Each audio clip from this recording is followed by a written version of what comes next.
آج ہندوستان کی kangaroo court نے کشمیریوں کے محبوب رہنما یاسین ملک کو عمر قید کی سزا سنائی ہے.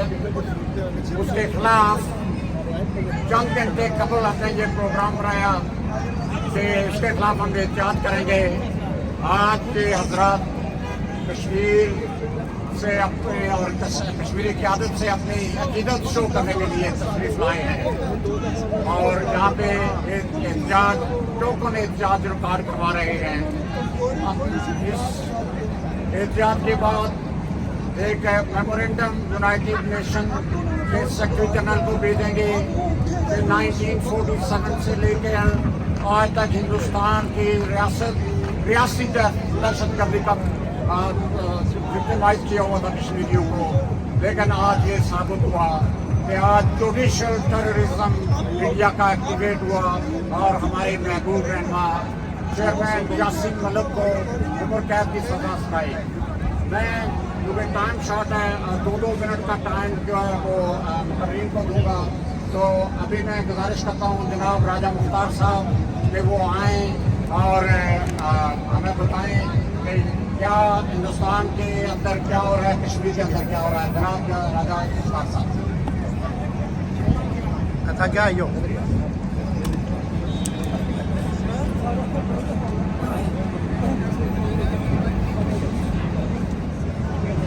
ہندوستان کی عدالتوں میں جو کشمیری رہنما یاسین ملک صاحب کو سزا دی ہے, ہم اس کی پرزور مذمت کرتے ہیں اور یونائٹڈ نیشن سے یہ مطالبہ کرتے ہیں کہ بخودارا کشمیریوں پہ کچھ نہ کرو. کشمیری اور اتنی دہائیاں اسی طرح قربانیاں دیتے رہیں گے اور وہ دنیا کی طرف دیکھتے رہیں گے کہ شاید دنیا نے اقوام متحدہ نے جو ان کو سیلف ڈٹرمنیشن کا رائٹ دیا, جو وعدہ کیا وہ پورا کریں گے. مگر آج ایک بہت بڑی آواز اس کو بھی آپ آنے والی کئی رائٹوں تک انہوں نے اپنی جیل میں ڈال دینا ہے. پہلے دیوانی صاحب 70 سال کی جدوجہد کے بعد اپنی منزل کو دیکھے بغیر دنیا سے چلے گئے اور کتنے کشمیری رہنما اس جدو جہد کو منطقی انجام تک پہنچانے سے پہلے دنیا سے چلے جائیں گے. یہ دنیا کے منہ پہ تماچا, یونائٹڈ نیشن کے منہ پہ تماچا. خالد افغان صاحب تو اسپیکر ہے جناب خالد افغان صاحب.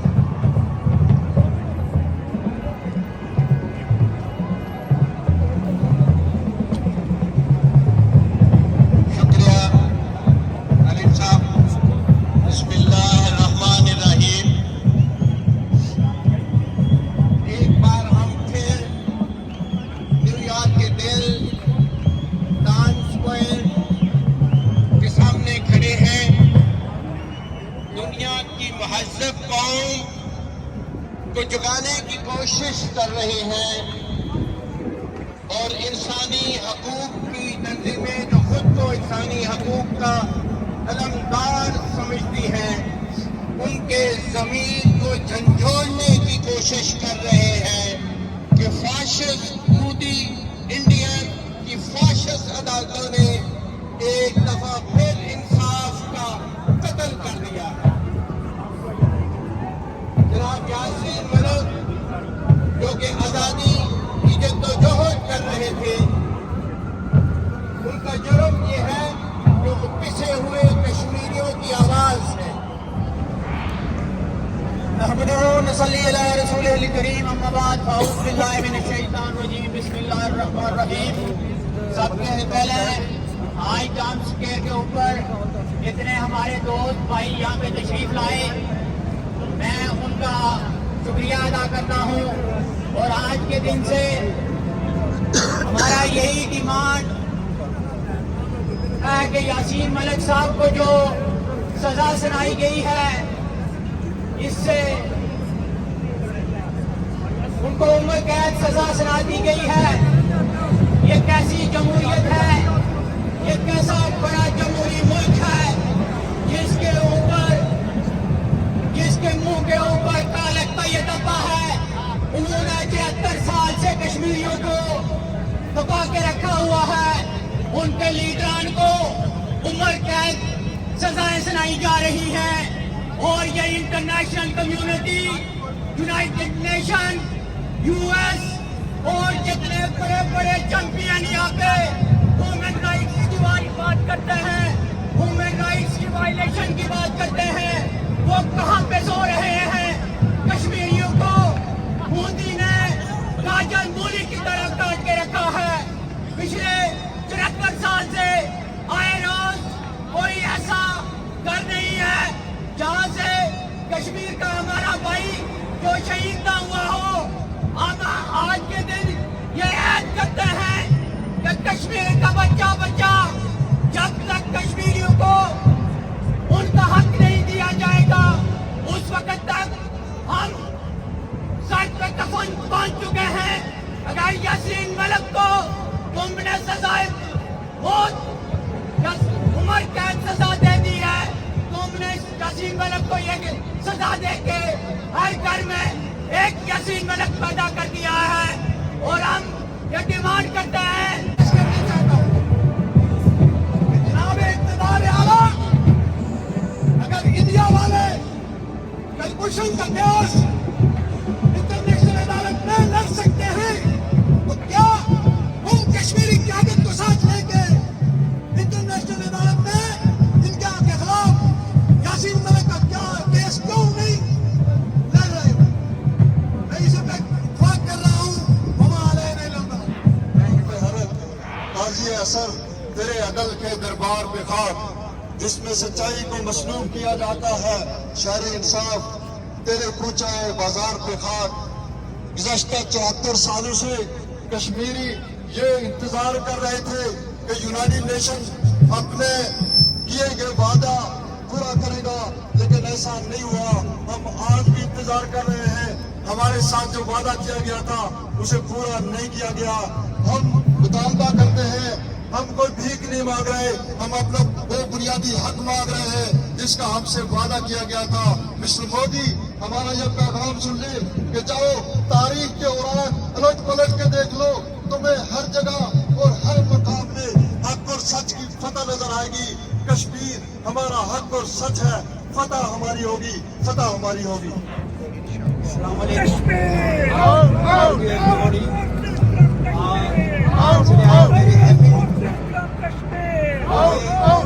یہ کہنا چاہتا ہوں